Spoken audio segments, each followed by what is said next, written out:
New Zealand is falling behind other Western countries and closing the gap between men and women's wages. But according to researchers, we have the opportunity to become a world leader.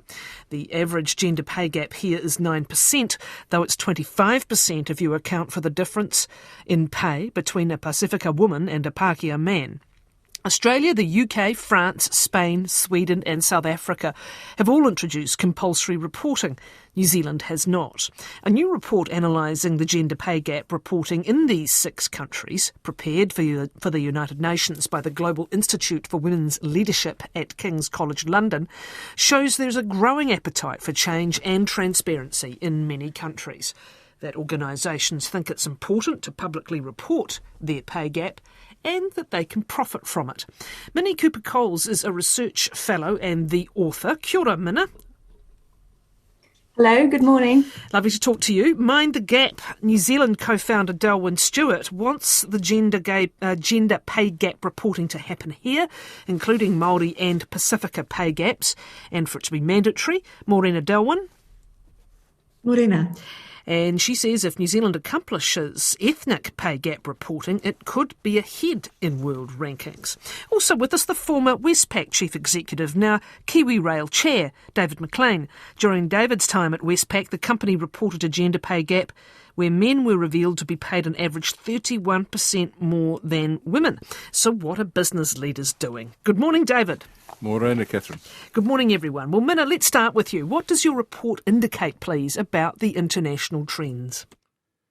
Well, we've seen that worldwide the move is towards mandatory gender pay gap reporting is really taking off. Just this year, we've had Ireland as well introduce mandatory pay gap reporting, and a lot of countries across Europe. South Africa has one interlinked with their racial pay gap reporting system. So it's something that's happening worldwide, and appetite is growing for it. What did you learn, or what were some of the key standouts from the analysis done on the 6 countries that do report?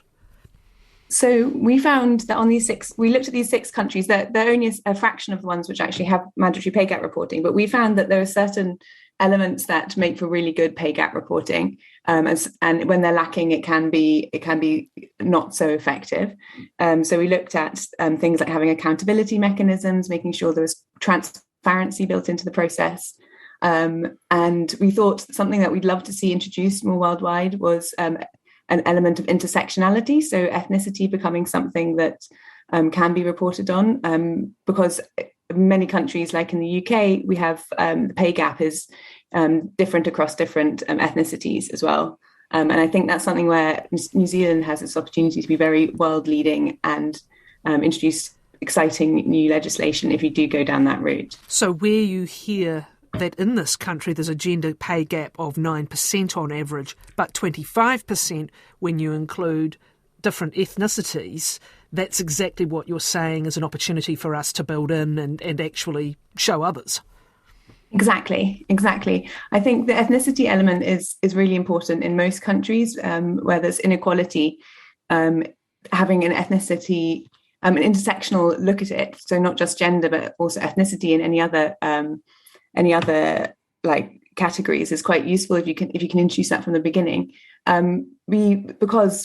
Because the gender pay gap does tend to be much greater in certain groups. And I think that the point of gender pay gap reporting, mandatory gender pay gap reporting, is to highlight where inequalities exist and help companies to address them. And having this double focus can actually really help to target and understand what's really creating those gender pay gaps. Is there evidence that mandatory reporting does close the pay gap? Well, as I said, we looked at only 6 of the many countries which do it, and yes, it does seem to help. But we found that we've had a quite difficult few years with it. Of course, it's been COVID, etc., which has been awful for women and forced many women out of the workplace or to take lower paid roles as they had to balance it with childcare, etc. So we haven't had the best sort of sample few years, if that makes sense. But there is evidence that when you look at the companies which are having to are being obliged to report compared to ones which are perhaps just below the threshold. For example, in the UK, it's only companies with over 250 employees. But if you look at those ranging around that number, we found that a report by someone called Jack Blundell at LSE found that there was the gender pay gap was reduced in those companies which are reporting. It was pretty modest, though, wasn't it? It was pretty modest. That was only 1.6% they found there, but other research has found that women are employed, are more likely to be employed in a higher employment, so that's at 5% more likely. But if you're talking about gender pay gaps of 9%, then 1.6% is quite substantial.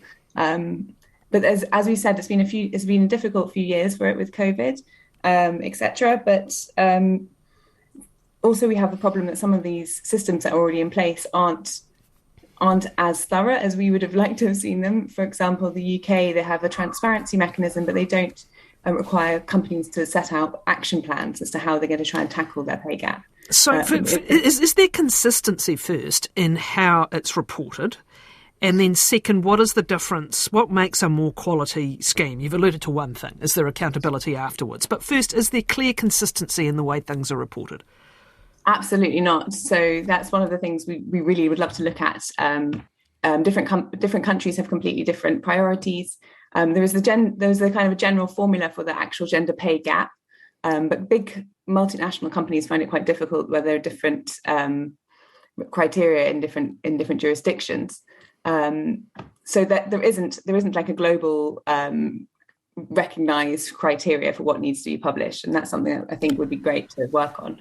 But yeah, so the different countries have different requirements. I think a really good one would have some kind of up and down accountability, so up to a government agency who's checking on it, or at least publishing it, reporting it, but also a mechanism where companies are obliged to talk to employees or employees' representatives when they're publishing their gender pay gap reporting, in order to try and work out solutions and put in place some kind of action plans. So not just leaving it at reporting, but trying to see what actions, what tasks they can put in place to try and address that gender pay gap. Did voluntary reporting work? Short answer is no. So what we found when there was voluntary reporting was it was the companies that were doing quite well already ended up reporting in the UK. We had that for a couple of years. And then because there was a lack of progress, they introduced mandatory reporting. And mandatory reporting is important because you start getting that comparison across sectors and across rivals. And you also bring in all the companies which aren't thinking about their gender pay gap. And it is, for many of them, we spoke to a number of employers for our report, and they said that it was a sort of, it was a kind of just shining a spotlight on an area which they hadn't perhaps thought about quite so much. So it's not obliging them to do anything about it, but it was drawing attention to a whole new area and bringing media and external pressure to bear on that. What did the businesses say they believed to be the pros and cons? Again, you're probably talking to the ones who are engaged in the first place. But what did they say were the pros and cons of doing this? So I think that the consistent con is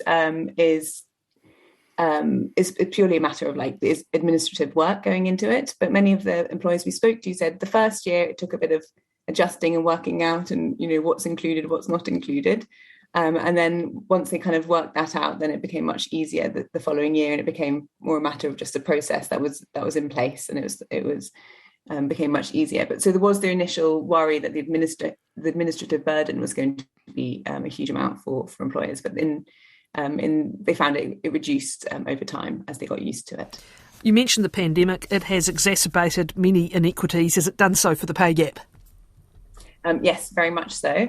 Well, I think we've seen that women have been forced out of the workplace, with being often opted to take lower paid or part-time roles where possible, so they can manage childcare when schools were closed, for example.